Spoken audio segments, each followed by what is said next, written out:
menjamin kelancaran dan ketersediaan kebutuhan masyarakat, serta kebijakan ketahanan pangan, laju inflasi pada tahun 2014 akan dijaga pada kisaran 4,5%. Ketiga, asumsi nilai tukar rupiah.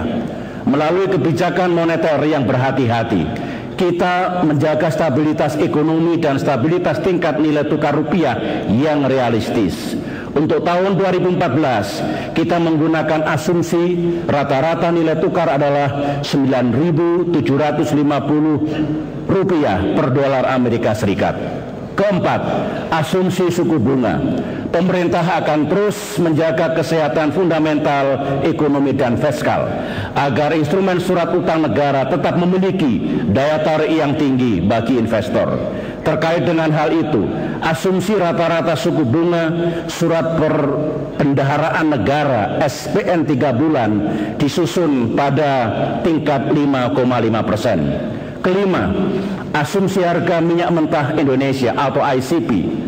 Setelah mempertimbangkan berbagai faktor utama, asumsi rata-rata harga minyak mentah Indonesia adalah sebesar $106 per barrel. Keenam, asumsi lifting minyak mentah dan lifting gas bumi. Beberapa tahun terakhir ini, kapasitas produksi kedua sumber daya alam itu menunjukkan penurunan, terutama disebabkan faktor usia sumber yang semakin kurang produktif. Namun demikian, pemerintah terus berupaya untuk mengatasinya. Dalam tahun 2014, pemerintah memperkirakan lifting minyak mentah mencapai 870.000 barrel per hari.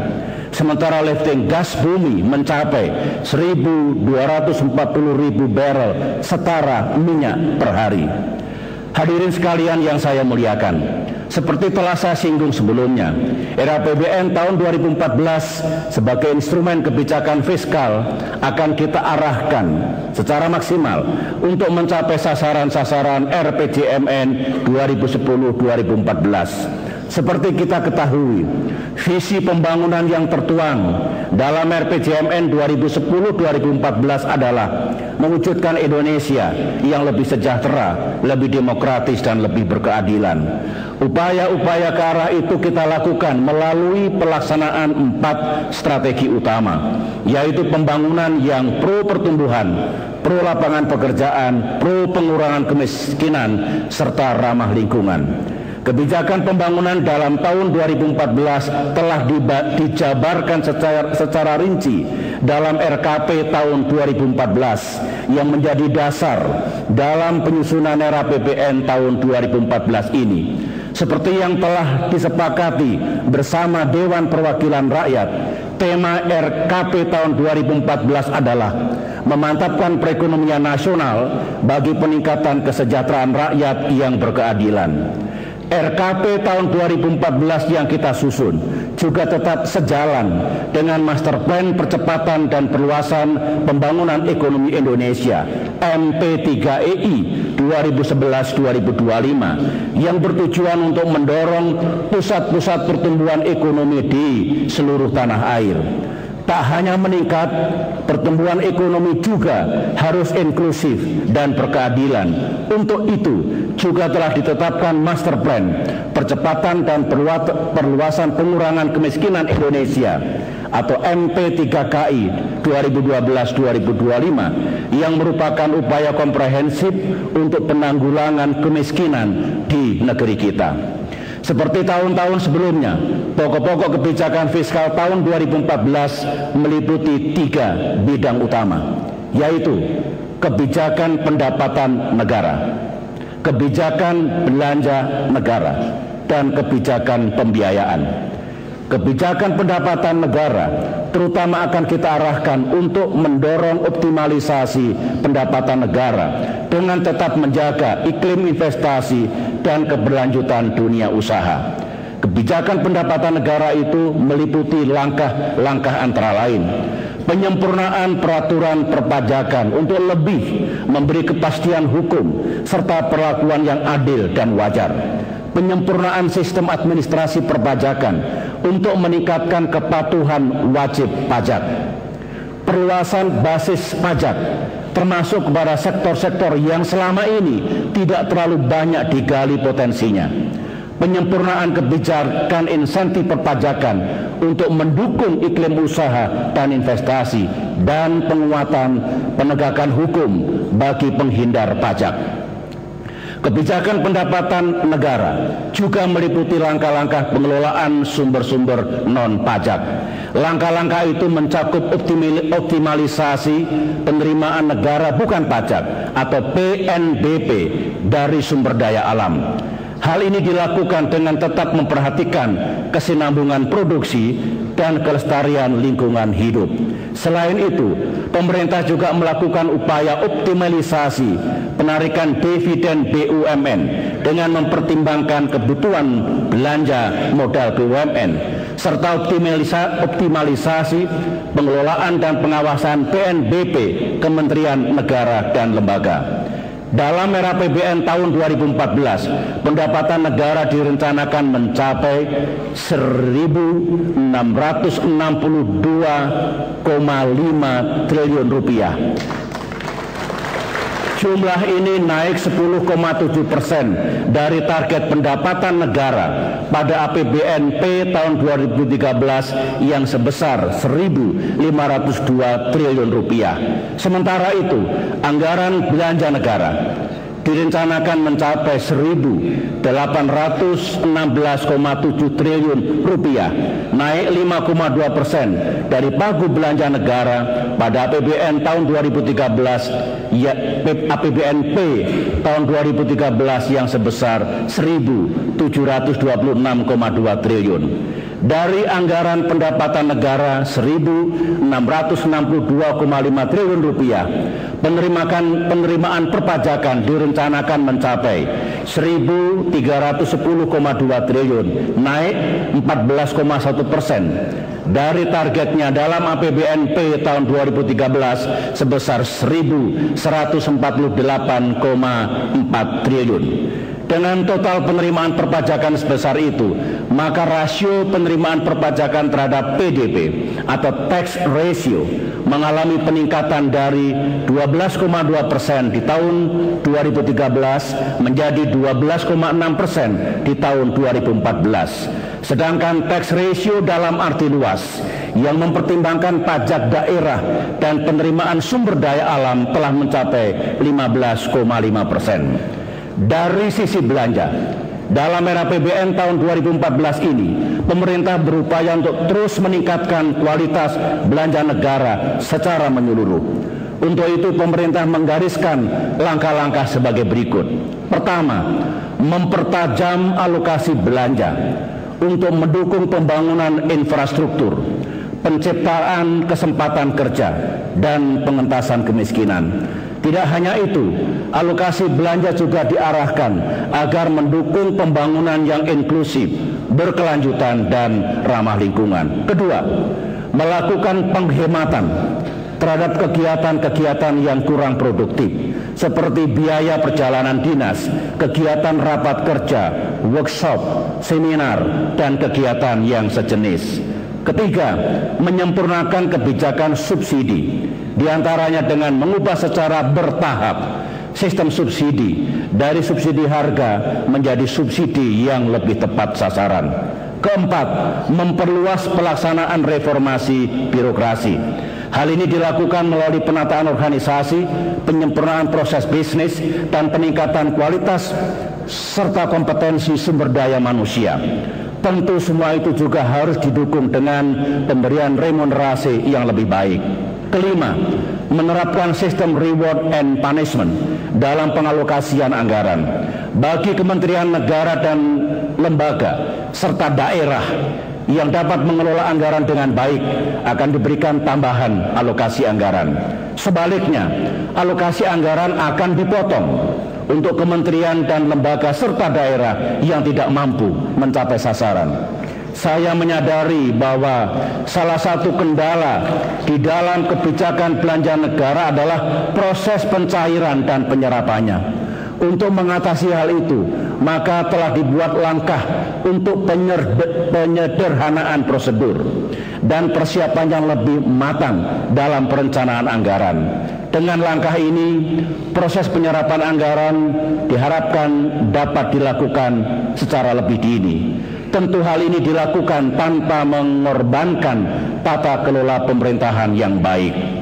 Hadirin yang saya muliakan, berdasarkan arah kebijakan dan sasaran-sasaran strategis yang telah kita tentukan dan berpedoman pada kriteria-kriteria penganggaran tadi, dalam era APBN tahun 2014 terdapat 7 kementerian negara dan lembaga yang akan mendapat alokasi anggaran di atas 30 triliun rupiah.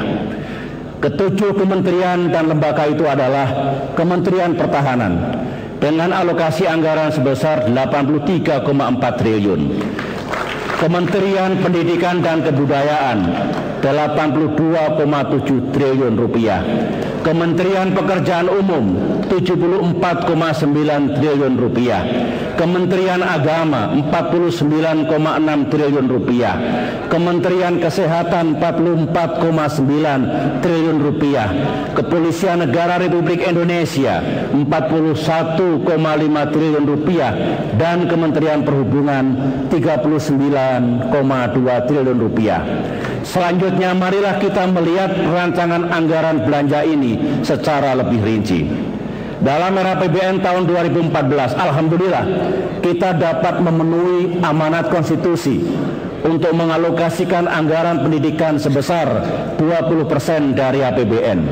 Kita bersyukur dari tahun ke tahun alokasi anggaran pendidikan dapat terus kita tingkatkan. Pada tahun 2013, anggaran pendidikan telah mencapai 345,3 triliun rupiah, dan tahun 2014 mendatang kita rencanakan sebesar 371,2 triliun rupiah atau naik 7,5%. Alokasi anggaran pada Kementerian Pendidikan dan Kebudayaan serta Kementerian Agama kita arahkan untuk meningkatkan mutu, akses, dan pemerataan pelayanan pendidikan. Tujuannya untuk mengakselerasi pembangunan sumber daya manusia sekaligus memanfaatkan bonus demografi dan momentum 100 tahun Indonesia Merdeka. Untuk itu, mulai tahun pelajaran 2013-2014 wajib belajar 9 tahun atau jenjang pendidikan dasar ditingkatkan ke jenjang pendidikan menengah melalui program pendidikan menengah universal atau PMU. Hal ini dimaksudkan agar anak-anak Indonesia pada usia 16-18 tahun pada tahun 2020 nanti minimal 97% berpendidikan menengah. Apabila tanpa program PMU, angka tersebut baru dicapai pada tahun 2040. Satu masalah penting yang perlu mendapatkan perhatian khusus kita bersama adalah distribusi guru antar satuan pendidikan dan antar wilayah yang belum merata. Daerah-daerah terpencil, perbatasan, dan kepulauan masih ada yang belum terpenuhi kebutuhannya sesuai dengan standar pelayanan minimal. Upaya meningkatkan kualitas pendidikan akan terus dilakukan, antara lain melalui peningkatan kualitas guru, termasuk di dalamnya sertifikasi guru dan implementasi kurikulum 2013. Beberapa program afirmasi akan tetap dilanjutkan dan ditingkatkan seperti pengiriman guru pada daerah terpencil, terluar, dan tertinggal atau 3T, pengiriman pelajar asal Papua untuk melanjutkan studinya di beberapa SMA, SMK, dan perguruan tinggi negeri terbaik di luar Papua. Infrastruktur sekolah juga terus kita bangun. Anggaran akan kita sediakan untuk melanjutkan penuntasan rehabilitasi ruang kelas rusak serta pembangunan sekolah baru, akademi komunitas, dan sarana pendukungnya. Dan untuk makin memeratakan akses pendidikan, dalam tahun 2014 kita tingkatkan lagi penyediaan bantuan siswa miskin dan beasiswa bidik misi. Alokasi anggaran pada Kementerian Kesehatan kita prioritaskan untuk meningkatkan akses dan kualitas kesehatan. Pemerintah merencanakan untuk membangun puskesmas perawatan di daerah perbatasan dan pulau-pulau kecil terdepan yang berpenduduk. Selain itu juga diberikan bantuan operasional kesehatan sebanyak 9.536 puskesmas. Pemerintah terus berupaya untuk menurunkan angka kematian ibu melahirkan. Salah satunya dengan meningkatkan pelayanan ibu bersalin yang ditolong oleh tenaga kesehatan terlatih. Pemerintah juga akan meningkatkan ketersediaan obat dan vaksin hingga mencapai 100%. Dengan berbagai program dan kegiatan itu, kita upayakan masyarakat kita upayakan derajat kesehatan masyarakat makin meningkat di seluruh pelosok tanah air. Di bidang pertahanan, kita alokasikan dana untuk mendukung terlaksananya modernisasi dan peningkatan alat utama sistem persenjataan atau alutsista. Tujuannya agar percepatan pembangunan kekuatan dasar minimum essential force, dan pengembangan industri pertahanan nasional dapat kita capai. Di samping penyediaan anggaran, kita juga telah menetapkan kebijakan untuk meningkatkan kontribusi industri pertahanan nasional. Upaya ini dilakukan dengan memperluas pendayagunaan industri pertahanan nasional dan mengutamakan pengadaan alutsista hasil produksi industri dalam negeri. Dengan modernisasi dan pembangunan kekuatan pertahanan ini, TNI akan makin berkemampuan untuk menegakkan kedaulatan dan keutuhan wilayah NKRI dari ancaman manapun.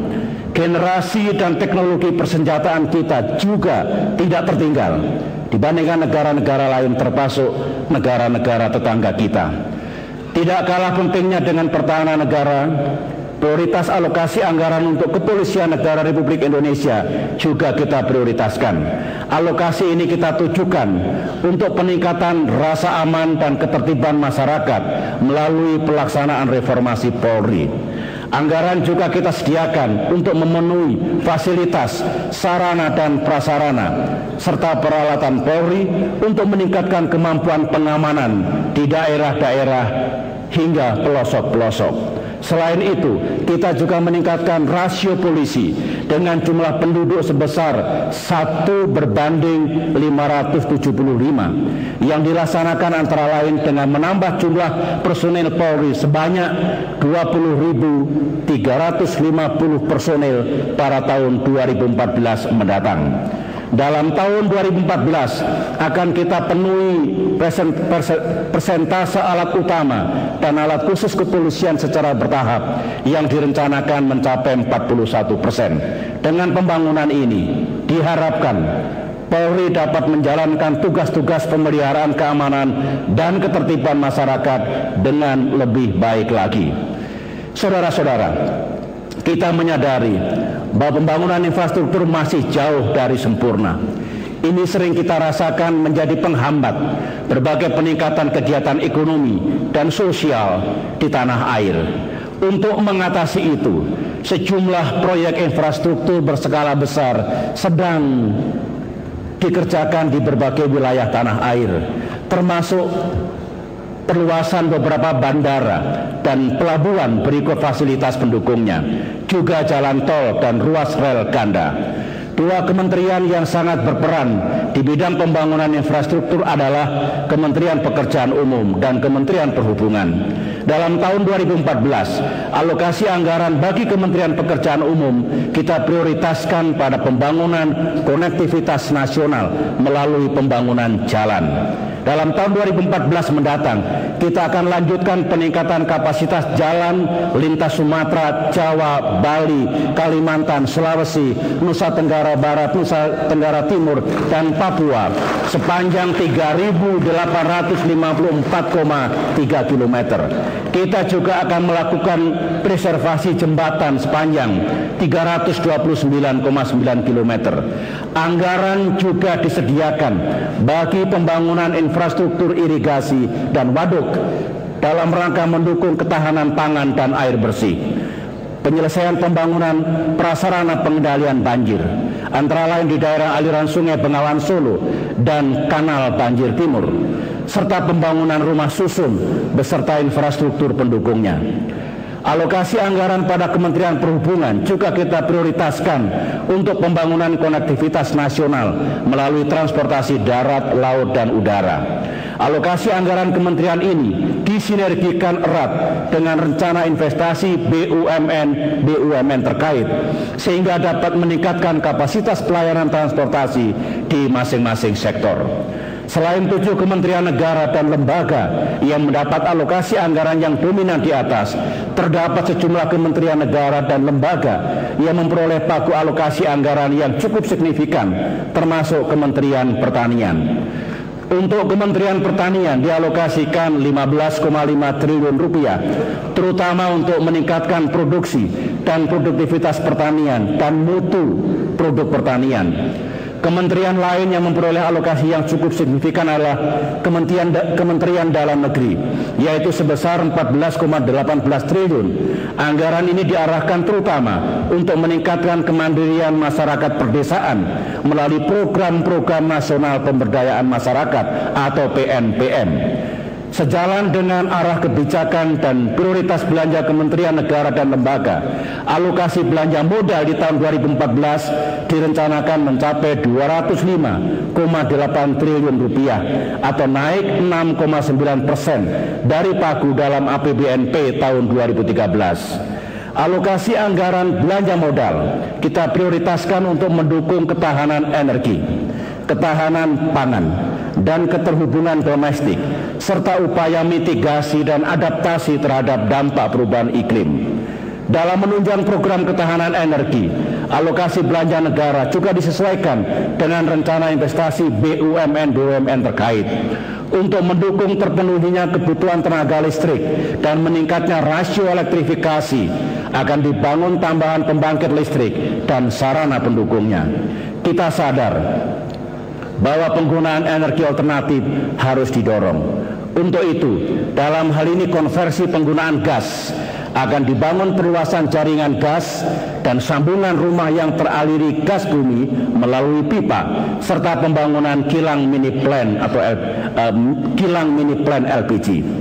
Tantangan lain yang dihadapi banyak negara di dunia yang juga harus terus kita antisipasi di tahun 2013 ini dan juga di tahun 2014 adalah gejolak harga pangan.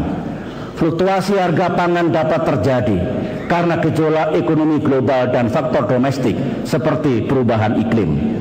Untuk mengantisipasi, pemerintah sudah dan akan terus melakukan langkah-langkah antisipatif untuk meminimalkan dampaknya. Dalam tahun 2014, pemerintah akan meningkatkan pencapaian surplus beras 10 juta ton serta peningkatan produksi bahan pangan lainnya melalui dukungan infrastruktur pertanian serta penyediaan subsidi pupuk dan benih. Selain itu, pemerintah juga akan memperbaiki tata niaga perdagangan, perbaikan distribusi barang dan jasa, penambahan cadangan stok beras pemerintah, penyediaan dana mitigasi stabilisasi pangan, serta peningkatan pemantauan harga oleh pemerintah pusat. Untuk mendukung program ketahanan pangan dengan mengutamakan kemandirian dan kedaulatan pangan, alokasi anggaran belanja kita arahkan untuk pencetakan sawah seluas 40.000 hektar, pengembangan 260.000 hektar lahan, rehabilitasi 129.777 hektar jaringan irigasi, serta pembangunan 239 embung dan situ, dan pembangunan 21 waduk. Hal penting yang tidak boleh kita lupakan adalah masalah lingkungan hidup dan mitigasi bencana alam. Untuk itu alokasi anggaran 2014 diarahkan untuk mendukung berbagai kegiatan seperti rehabilitasi hutan pada daerah aliran sungai prioritas seluas 57.000 hektar dan pembangunan hutan kota seluas 1.362 hektar. Selain itu juga dilakukan pembangunan dan rehabilitasi sarana dan prasarana pengendalian banjir. Hadirin sekalian yang saya muliakan, tujuan dari pembangunan ekonomi pada akhirnya adalah perbaikan kesejahteraan rakyat, termasuk penanggulangan kemiskinan dan perlindungan sosial. Alhamdulillah kita telah membuat kemajuan dalam upaya mengurangi penduduk miskin. Seperti telah saya sampaikan, tingkat kemiskinan menurun dari 16,66% pada tahun 2004 menjadi 11,37% pada Maret 2013. Namun kita tidak bisa berpuas diri. Karena itu pemerintah bekerja ekstra keras untuk mempercepat penurunan angka kemiskinan. Kita tidak bisa mengharapkan bahwa kemiskinan akan menurun hanya dengan efek menetes ke bawah atau yang sering kita sebut dengan trickle